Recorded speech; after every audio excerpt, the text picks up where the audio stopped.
Dans les archives secrètes de l'évêché de Reims, un dossier porte encore aujourd'hui la mention « à ne jamais ouvrir ». À l'intérieur, 12 noms de jeunes filles nobles, tous rayés d'encre rouge. La date, octobre 1743. Le lieu, le pensionnat Sainte-Marguerite. Ce qui suit est l'histoire la plus sombre jamais dissimulée par l'Église de France. Si cette introduction vous a donné des frissons, n'hésitez pas à vous abonner à cette chaîne et dites-moi en commentaire de quelle ville vous nous écoutez. Ce soir, l'année 1743 marque une période de tension religieuse et sociale profonde en France. Louis XV règne depuis près de 3 décennies, mais son autorité vacille face aux scandales de cour, aux remous financiers du royaume et aux échos lointains de la guerre de succession d'Autriche qui déchire l'Europe. Dans ce contexte troublé, l'Église catholique maintient une emprise ferme sur l'éducation des élites, particulièrement celle des jeunes filles nobles jugées difficiles par leur famille. Le pensionnat Sainte-Marguerite se dresse majestueusement dans la campagne rémoise, à 1 lieue et demie de la cathédrale Notre-Dame, au cœur d'un domaine de 150 arpents, bordé par la rivière Vesle. Cet imposant bâtiment de pierre grise de Champagne, construit entre 1615 et 1627 sous les ordres de l'architecte François Mansart, présente une façade austère percée de fenêtres à meneaux qui semblent autant d'yeux scrutateurs. Ces 3 étages s'élèvent au-dessus d'un soubassement de caves voûtées qui plonge profondément dans le sol calcaire de la région. L'établissement abrite depuis 1698 une institution particulière dans le paysage éducatif français, un pensionnat de redressement moral et spirituel pour les filles de l'aristocratie française.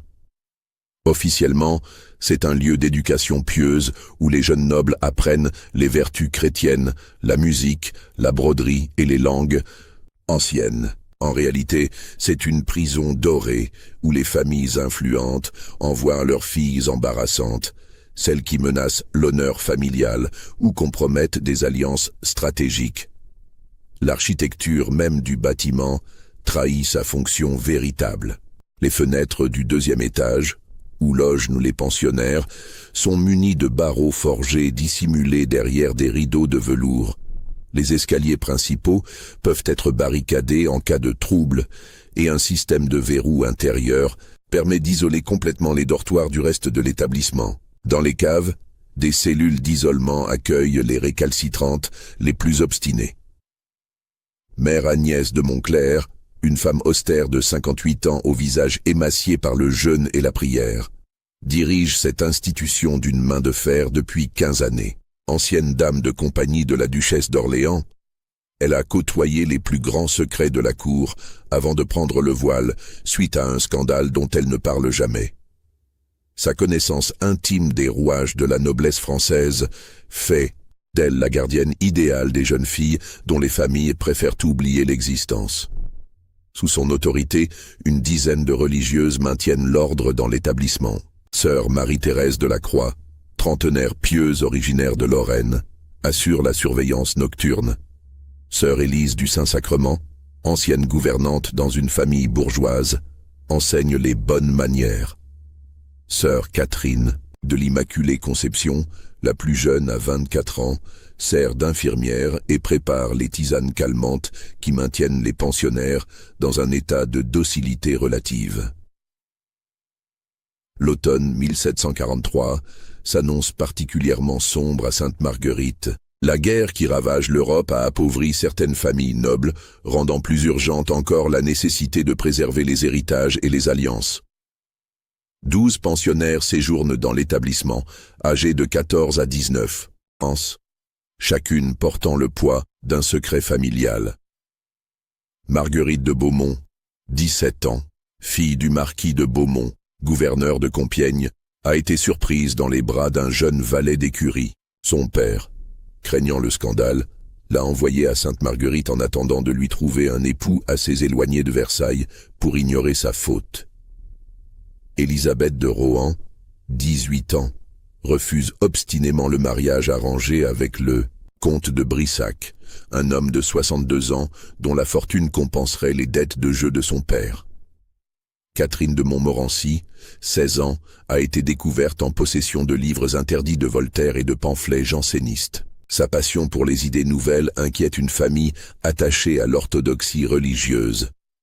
Mais c'est Louise de Condé, 17 ans, qui représente l'enjeu le plus considérable. Héritière unique d'une fortune immense comprenant des terres en Picardie, des hôtels parisiens et des rentes sur l'État, elle a eu le malheur de poser trop de questions sur la gestion de ses biens par son tuteur, son oncle le comte Armand de Condé. Ces interrogations risquent de révéler les détournements massifs opérés par ce dernier. Les autres pensionnaires complètent ce tableau de l'aristocratie en difficulté. Jeanne de Polignac, 15 ans, témoin gênant du meurtre de son précepteur par son beau-père. Marie de Guise, 19 ans, enceinte des œuvres d'un cousin germain. Anne de Bourbon, 14 ans, qui prétend avoir des visions mystiques embarrassantes pour une famille voltairienne.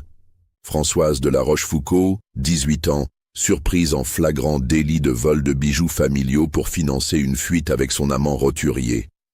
Gabrielle de Montpensier, 16 ans, souffre de crise d'épilepsie que sa famille attribue à une possession démoniaque.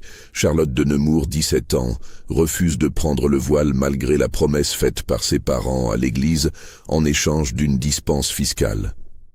Isabelle de Clermont, 15 ans, a menacé de révéler les pratiques homosexuelles de son frère aîné, héritier du titre familial. Enfin, Antoinette de Lorraine, 18 ans, a découvert les liens de sa famille avec des réseaux de contrebande qui alimentent les caisses ducales. Chacune de ces jeunes filles représente une menace pour l'ordre familial, une épine dans le pied de stratégies matrimoniales ou financières complexes. Leurs crimes varient, mais tous ont en commun de compromettre l'honneur ou les intérêts de leurs lignées respectives. La nuit du 23 octobre 1743 restera à jamais gravée dans les mémoires de ceux qui osent encore se souvenir. Une tempête d'une violence inouïe s'abat sur la région rémoise vers 10 heures du soir. Les vents hurlent à travers les corridors de pierre de Sainte-Marguerite, faisant vaciller les flammes des chandelles et grincer les volets mal ajustés. La pluie fouette les vitres avec une rage qui semble surnaturelle, transformant la campagne paisible en décor d'apocalypse. Les pensionnaires, réunis pour les prières du soir dans la chapelle privée de l'établissement, ne peuvent dissimuler leur nervosité. Marguerite de Beaumont serre convulsivement son chapelet entre ses doigts, tremblant. Élisabeth de Rohan jette des regards inquiets vers les vitraux que la tempête menace de briser. Louise de Condé murmure des prières d'une voix à peine audible, comme si elle pressentait l'imminence d'un malheur. Mère Agnès de Montclerc préside l'office avec sa solennité habituelle, mais même elle ne peut masquer complètement son trouble. Depuis plusieurs jours, elle a reçu des courriers pressants de certaines familles, des instructions précises accompagnées de sommes d'argent considérables, des ordres qu'elle n'ose désobéir malgré les scrupules qui la tenaillent. Le repas du soir se déroule dans un silence pesant. Les 12 pensionnaires, assises à la longue table de chêne du réfectoire, picorent leur potage aux légumes et leur pain noir. Sœur Catherine de l'Immaculée Conception a préparé une tisane spéciale pour calmer les nerfs ébranlés par la tempête. Une décoction de camomille et de valériane, dit-elle, agrémentée de miel de lavande. Mais ce qu'elle ne révèle pas, c'est la présence d'une autre plante dans ce breuvage, la belladone, dont les propriétés sédatives peuvent rapidement devenir mortelles à forte dose. Une à une, les jeunes filles sombrent dans une torpeur étrange. Leurs paupières s'alourdissent, leur élocution devient pâteuse. Elles attribuent ce malaise à la fatigue et à l'angoisse provoquée par la tempête. Quand Mère Agnès donne le signal de la montée au dortoir, elles peinent à se lever, titubant légèrement dans les escaliers. Sœur Marie-Thérèse de la Croix les accompagne jusqu'à leurs cellules respectives, s'assurant que chacune regagne bien sa chambre. Mais au lieu de commencer sa ronde habituelle, elle redescend discrètement vers les caves de l'établissement, où l'attendent Mère Agnès et 3 hommes arrivés dans la soirée sous le couvert de la tempête. L'un d'eux est maître Vincent Delacroix, notaire du roi et homme de confiance de plusieurs familles nobles. Le deuxième se présente sous le nom de docteur Moreau, médecin légiste officieux spécialisé dans les problèmes délicats de l'aristocratie. Le troisième, un colosse silencieux aux mains tachées, répond au nom de Brutus et sert d'exécuteur des basses œuvres. Les familles sont-elles toutes d'accord ? Demande mère Agnès d'une voix blanche. Maître Delacroix sort de sa sacoche une liasse de documents. Tous les accords sont signés. Les compensations financières sont déjà versées sur les comptes de l'établissement. Il ne reste plus qu'à procéder. Vers minuit, quand les effets de la belladone ont suffisamment affaibli les pensionnaires sans les tuer, l'opération commence. Une par une, les jeunes filles sont descendues dans les caves, encore conscientes mais incapables de résister. La tempête couvre leurs gémissements et leurs appels au secours. Sœur Marie-Thérèse, qui effectue officiellement sa ronde de surveillance, découvre les cellules vides vers 1h du matin. Elle donne l'alerte selon le plan prévu, simulant la surprise et l'affolement. Mère Agnès de Montclair, réveillée, en sursaut, parcourt les couloirs en chemise de nuit, un chandelier à la main, jouant à la perfection son rôle de directrice horrifiée. Les recherches commencent à l'aube, quand la tempête s'apaise, enfin. Les domestiques fouillent les environs du pensionnat, scrutent les fossés, explorent les bois alentours. Ils ne trouvent rien, évidemment, car il n'y a rien à trouver. Les corps des 12 pensionnaires reposent déjà au fond des anciennes fosses à chaud des caves, leur chair se dissolvant lentement dans un bain d'acide qui ne laissera aucune trace.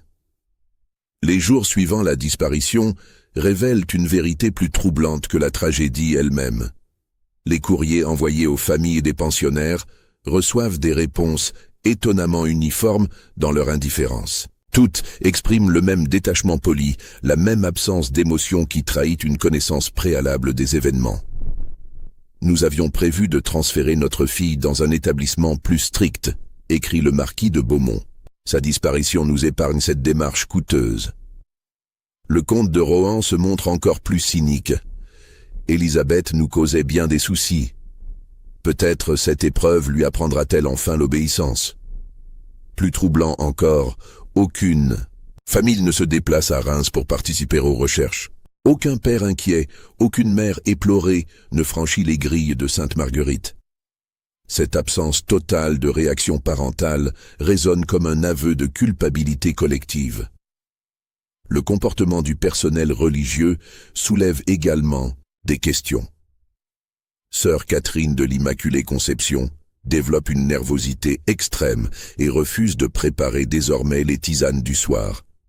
Elle prétexte une allergie soudaine aux plantes médicinales, mais ses mains tremblent dès qu'elle approche de l'herboristerie. Sœur Élise du Saint-Sacrement demande son transfert vers un couvent contemplateur, invoquant un appel mystique soudain vers la vie érémitique. Seule sœur Marie-Thérèse semble conserver son sang-froid, mais des domestiques attentifs remarquent qu'elle évite désormais de descendre seule dans les caves. Quand on lui demande de chercher des provisions dans les réserves souterraines, elle trouve toujours un prétexte pour se faire accompagner. Mère Agnès reçoit cependant une visite officielle le 2 novembre 1743, jour des morts, date symbolique qui n'échappera à personne. Monseigneur François de Mailly, évêque de Reims et cousin du duc de Noailles, arrive au pensionnat dans un carrosse aux armes épiscopales, accompagné de 2 secrétaires en soutane et de maître Delacroix, que le personnel reconnaît malgré son déguisement de bourgeois parisien. La rencontre se déroule dans le bureau de la directrice, volet clos et porte verrouillée pendant plus de 4 heures. Ce qui se dit durant cet entretien ne transpire jamais officiellement, mais sœur Marie-Thérèse, qui apporte le thé et les rafraîchissements, saisit des bribes de conversation qui la glacent d'effroi.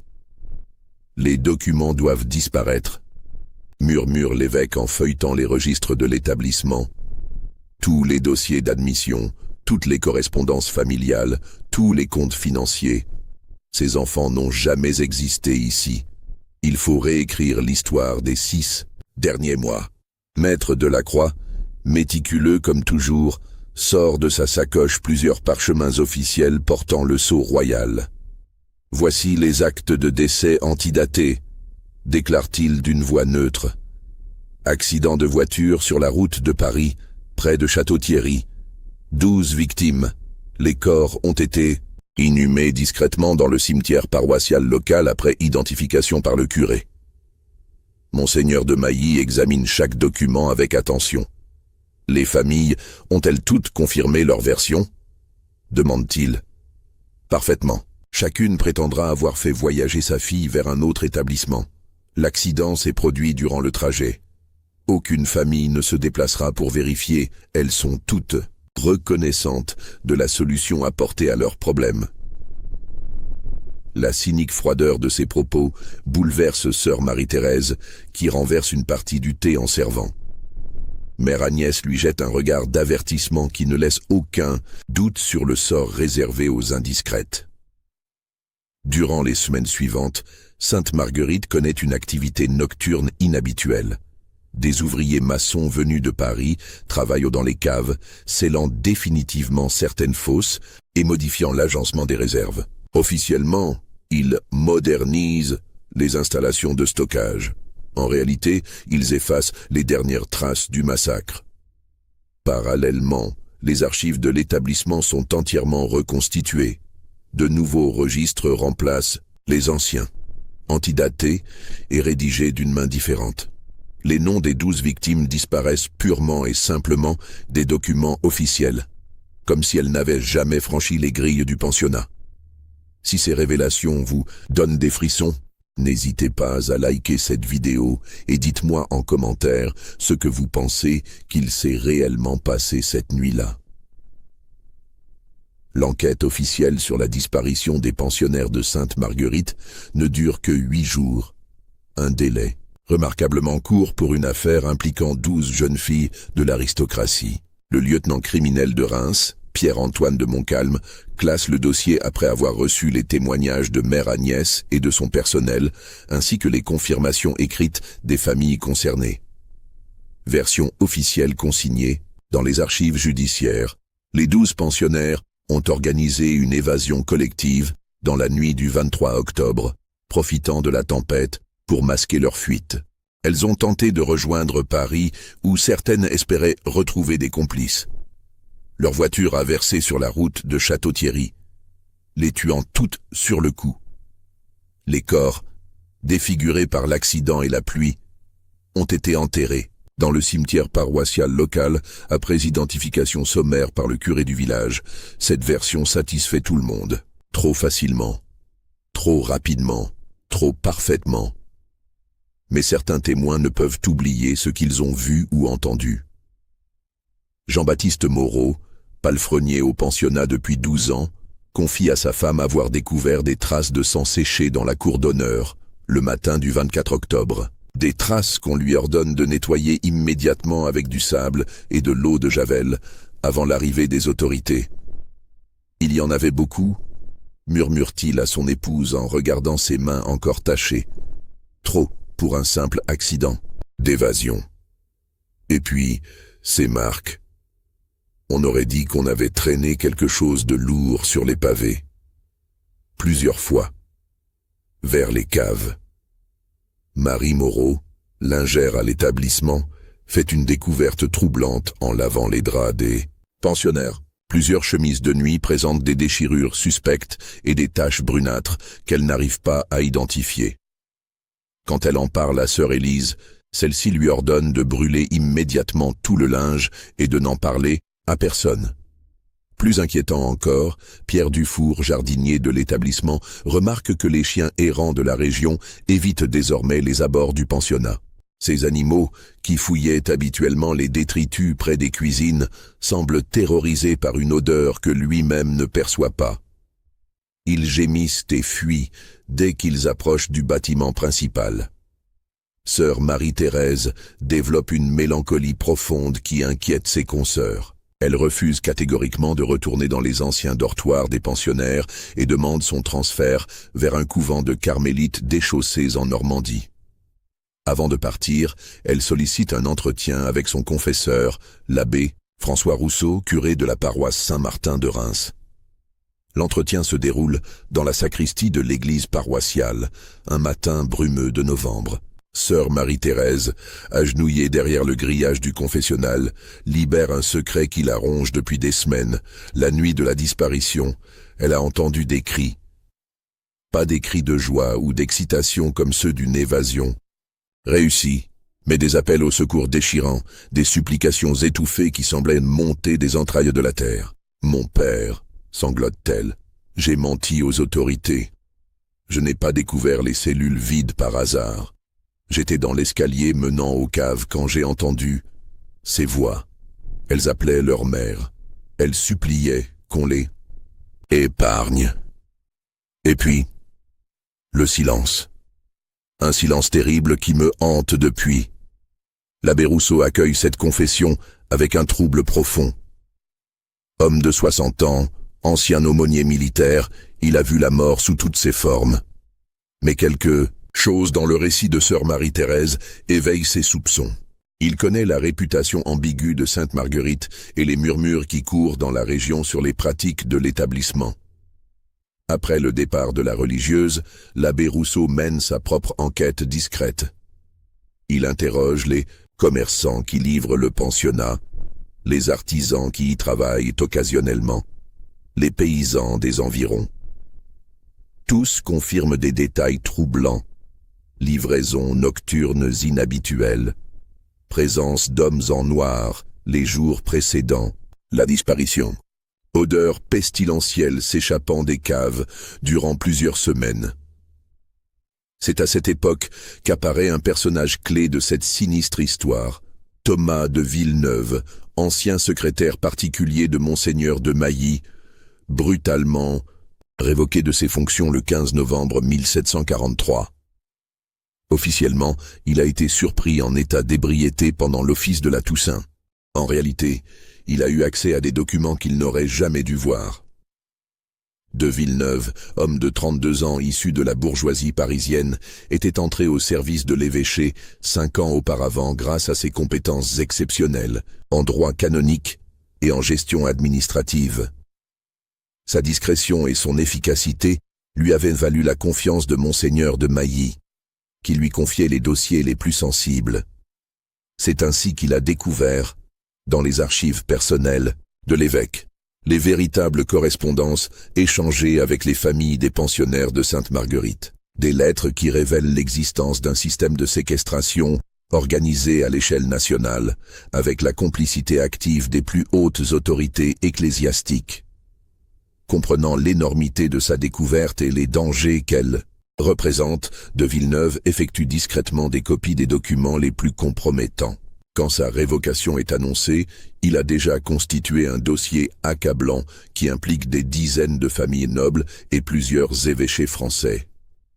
Il quitte Reims pour Paris dans la nuit du 20 novembre, emportant ses preuves dans une sacoche de cuir qu'il ne quitte jamais.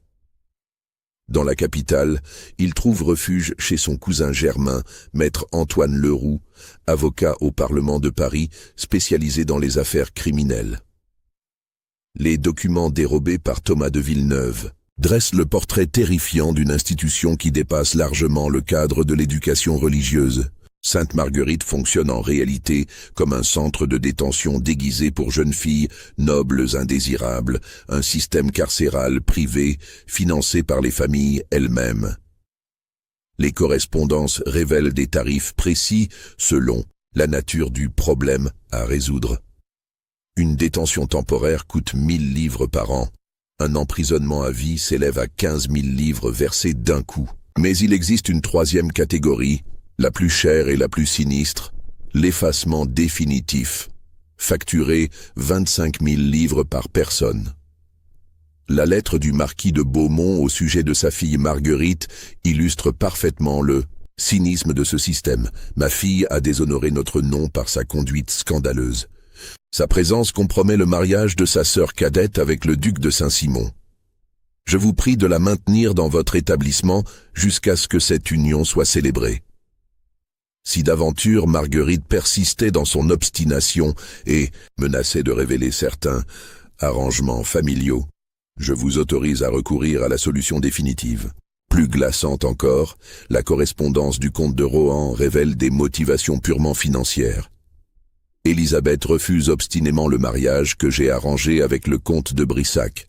Cette union m'apporterait 100 000 livres de dot et effacerait mes dettes de jeu. L'entêtement de ma fille menace la survie financière de notre maison. Si elle ne peut être raisonnée, il faut qu'elle disparaisse, définitivement. Mais c'est la correspondance concernant Louise de Condé qui révèle l'ampleur véritable du système.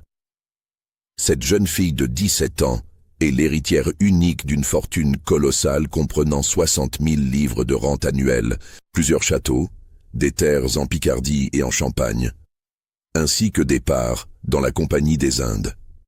Sa tutelle a été confiée à son oncle, le comte Armand de Condé, qui gère ses biens en attendant sa majorité.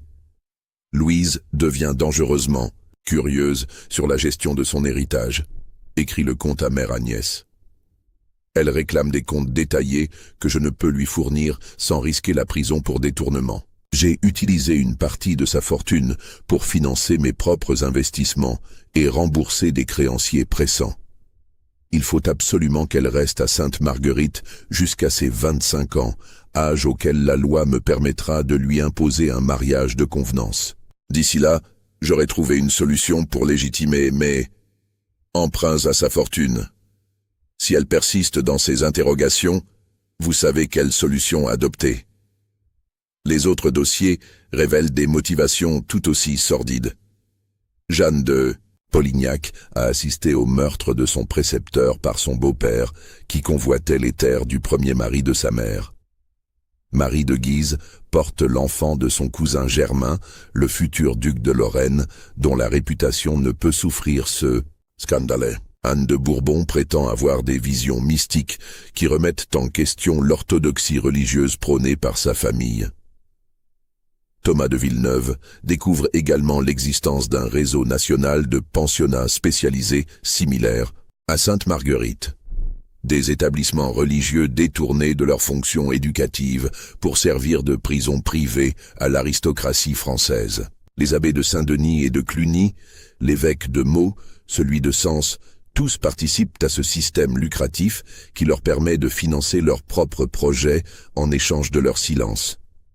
Plus terrifiant encore, les archives contiennent les preuves de précédents effacements définitifs. Depuis 1720, plus de 80 jeunes filles nobles ont ainsi disparu des registres officiels, victimes de familles soucieuses de préserver leur honneur ou leurs intérêts financiers.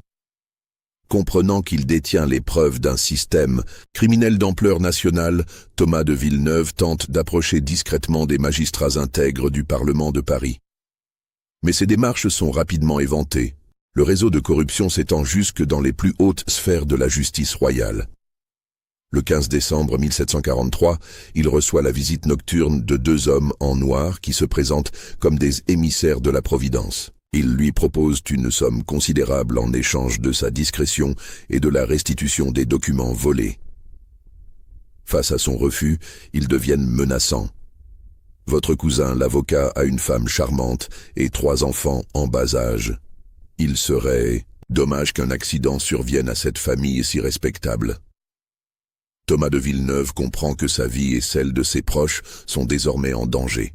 Il prend ses précautions, confiant une copie des documents les plus compromettants à son cousin avocat, avec pour instruction de les cacher en lieu sûr. Puis il tente de quitter Paris discrètement pour gagner Londres, où il espère trouver refuge. Il n'y parviendra jamais. Le 18 décembre 1743, il est retrouvé mort dans sa chambre d'auberge près de la porte Saint-Martin.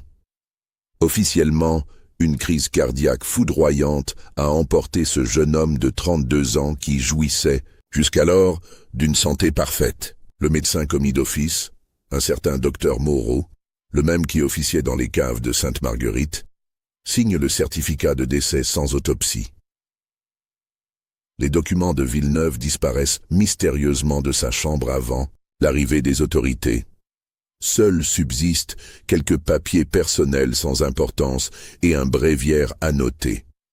L'enquête sur sa mort est classée en 48 heures.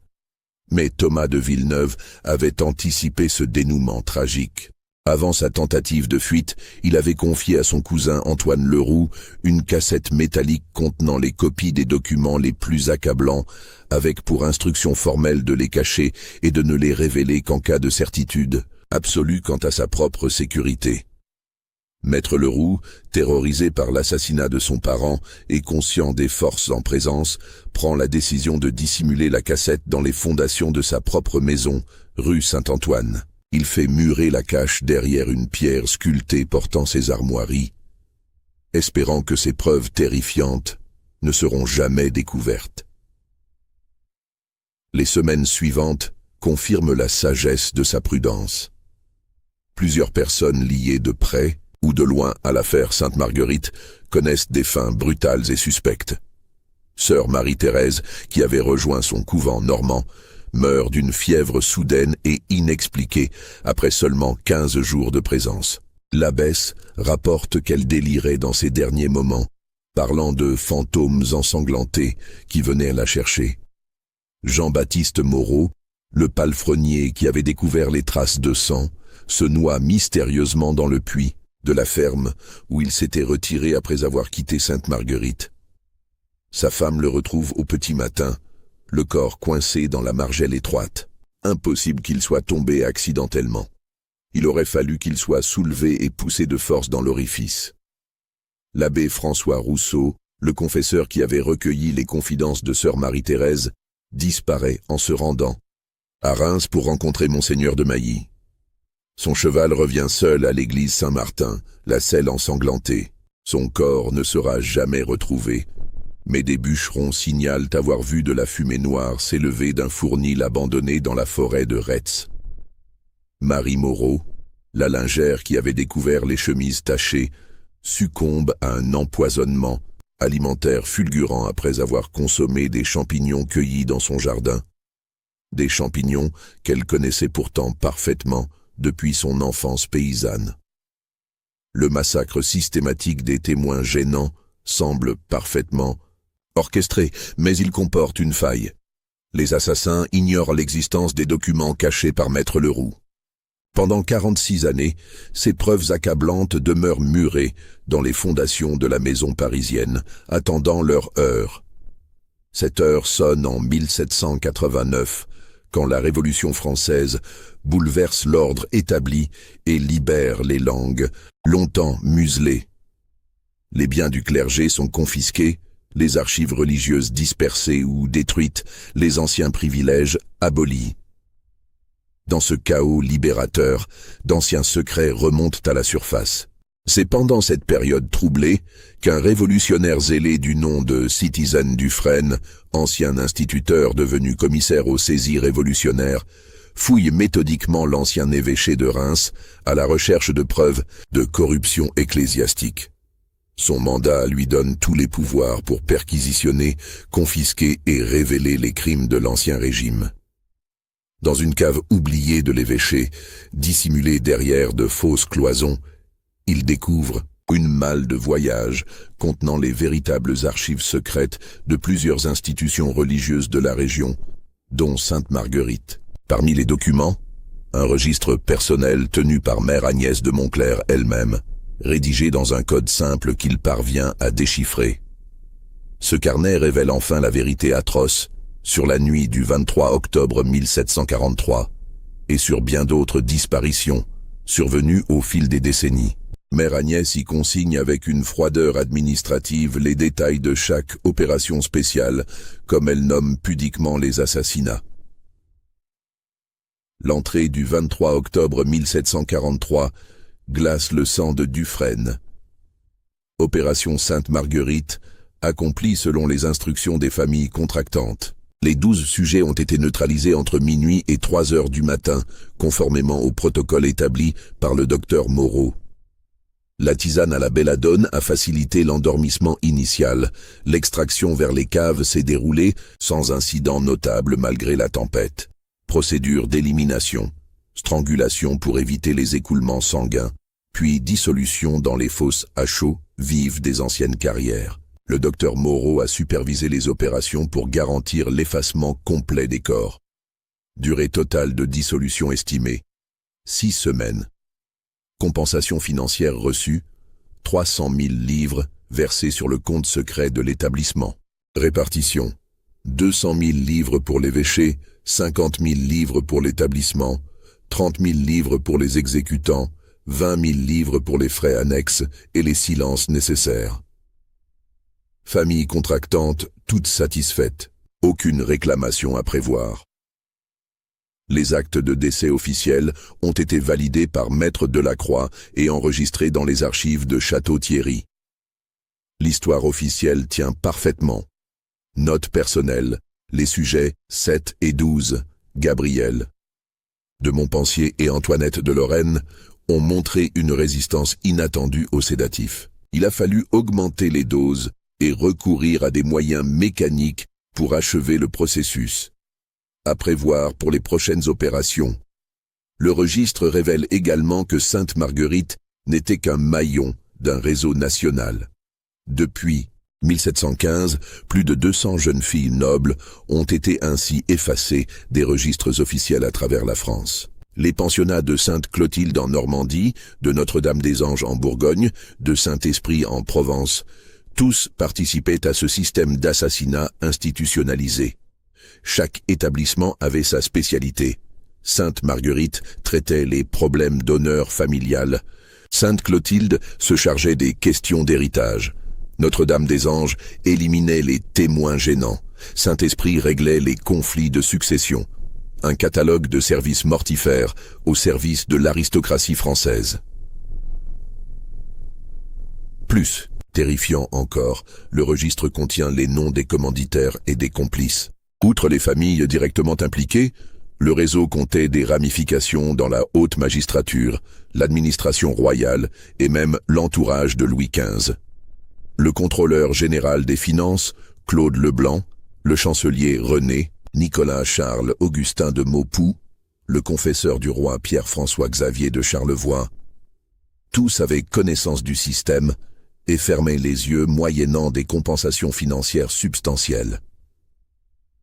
Le document le plus accablant est une lettre de Madame de Pompadour elle-même, datée de 1750, dans laquelle elle remercie Monseigneur de Mailly pour avoir résolu discrètement le problème posé par une certaine mademoiselle de Franconville qui menaçait de révéler sa liaison avec le roi avant son accession officielle au rang de maîtresse royale.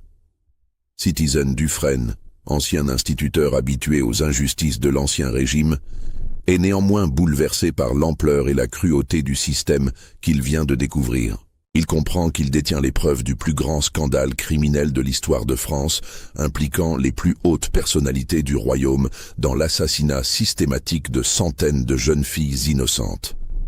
Animé par l'idéal révolutionnaire de justice et de vérité, il tente de rendre publique l'affaire Sainte-Marguerite. Il rédige un mémoire détaillé qu'il soumet au comité de salut public, espérant que ces révélations achèveront de discréditer définitivement l'aristocratie et le clergé d'Ancien Régime.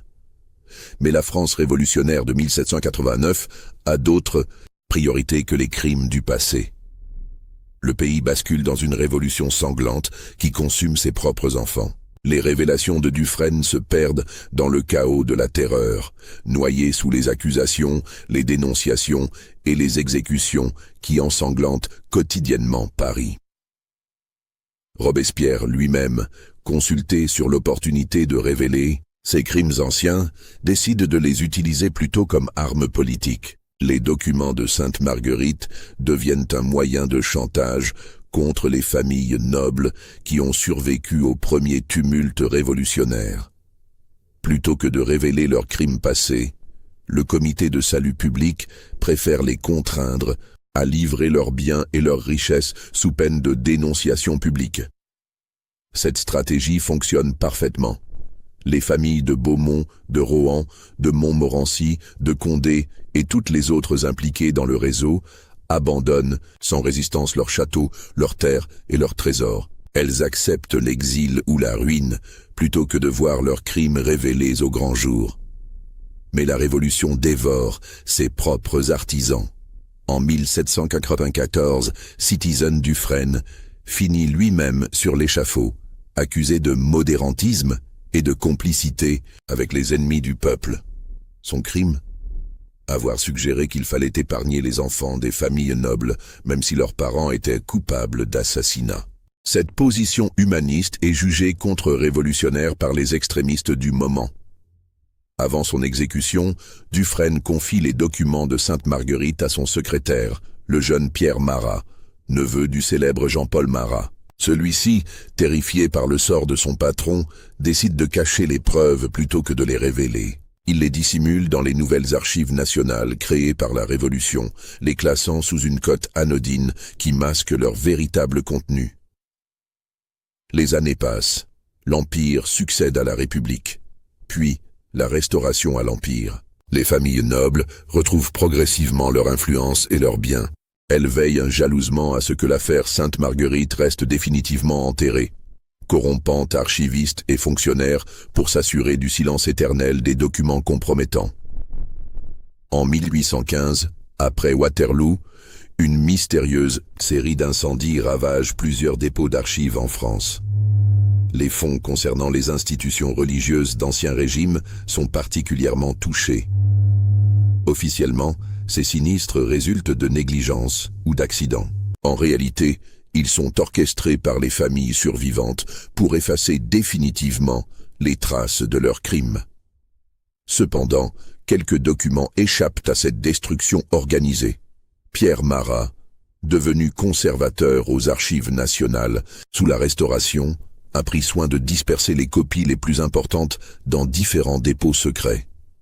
À sa mort en 1847, il lègue à son neveu historien une carte détaillant l'emplacement de ses caches documentaires. Ce neveu, prudent, comme son oncle, n'exploite jamais ces informations. Il transmet le secret à son propre fils, qui le transmet au sien, créant une chaîne de gardiens silencieux qui traverse le XIXe siècle.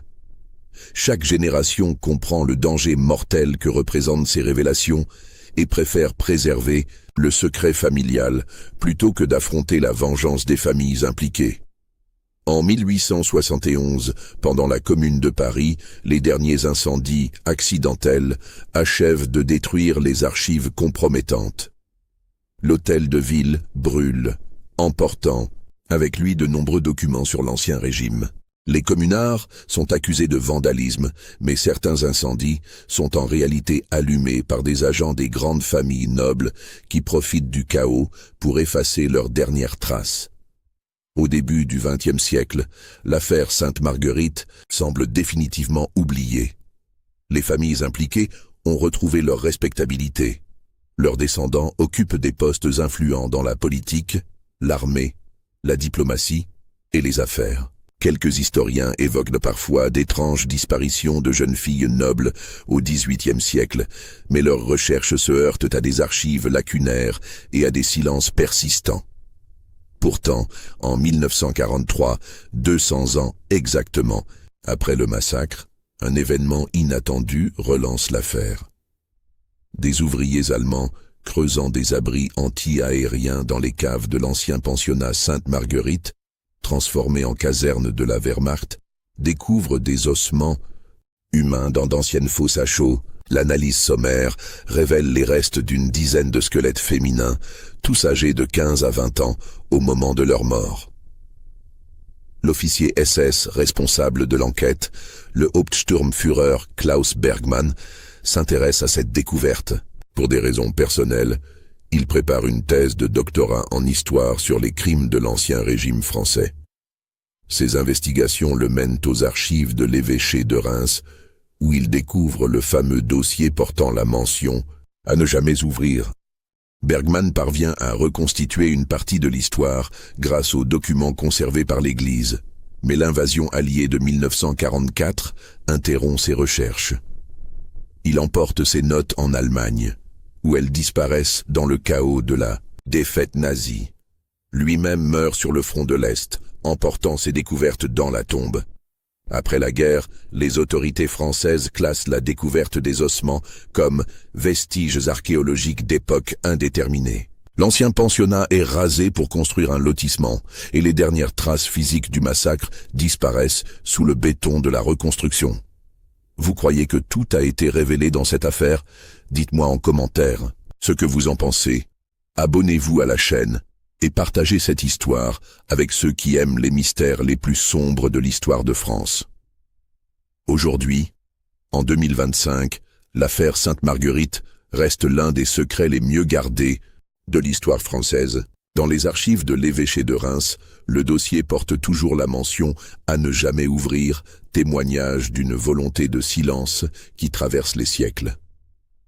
Les familles descendants des commanditaires, aujourd'hui intégrées dans l'élite économique et politique française, veillent encore à ce que leurs crimes ancestraux ne soient jamais révélés. Marguerite de Beaumont, 17 ans. Élisabeth de Rohan, 18 ans. Catherine de Montmorency, 16 ans. Louise de Condé, 17 ans. Jeanne de Polignac, 15 ans. Marie de Guise, 19 ans. Anne de Bourbon, 14 ans. Françoise de La Rochefoucauld, 18 ans. Gabrielle de Montpensier, 16 ans. Charlotte de Nemours, 17 ans. Isabelle de Clermont, 15 ans. Antoinette de Lorraine, 18 ans. 12 noms rayés d'encre rouge. 12 jeunes filles assassinées par leur propre famille avec la complicité de l'Église de France. 12 vies sacrifiées sur l'autel de l'honneur nobiliaire et de l'intérêt financier. 12 fantômes qui hantent encore les couloirs du pouvoir français, témoins silencieux d'une époque où la naissance noble autorisait tous les crimes. L'affaire Sainte-Marguerite nous rappelle une vérité dérangeante. Les monstres les plus terrifiants ne sont pas ceux des contes et légendes. Ce sont ceux qui portent les plus beaux habits, fréquentent les salons dorés et prient dans les cathédrales. Ceux qui tuent par calcul, par intérêt, par peur du scandale. Ceux qui transforment l'amour familial en sentence de mort et la foi religieuse en instrument d'assassinat. Et peut-être quelque part dans les archives secrètes de l'État français, d'autres dossiers portent-ils encore la mention « à ne jamais ouvrir ». D'autres secrets attendent-ils leur révélation dans l'ombre de l'histoire officielle? D'autres jeunes filles ont-elles été sacrifiées au silence et à la raison d'État? Car la vérité, parfois, est plus terrifiante que la fiction. Et l'histoire de France recèle encore bien des secrets que certains préféreraient voir rester enfouis pour toujours. Dans les couloirs feutrés des ministères, dans les salons privés des grandes familles, dans les sacristies des cathédrales, des hommes et des femmes de pouvoir gardent jalousement des secrets transmis de génération en génération. Des secrets si terribles qu'ils justifient encore aujourd'hui tous les silences, toutes les corruptions, toutes les menaces. Des secrets qui prouvent que l'honneur de certaines familles françaises est bâti sur les cadavres d'innocentes et que l'Église de France a parfois servi d'instrument aux crimes les plus abominables. L'affaire Sainte-Marguerite n'est peut-être que la partie émergée d'un iceberg de crimes et de corruption qui traverse l'histoire française depuis des siècles. Une histoire parallèle faite d'assassinats, de disparitions et de silence, où les puissants éliminent froidement ceux qui les gênent. Une histoire que certains veulent faire oublier à tout prix. Une histoire dont nous venons peut-être ce soir de révéler un fragment terrifiant.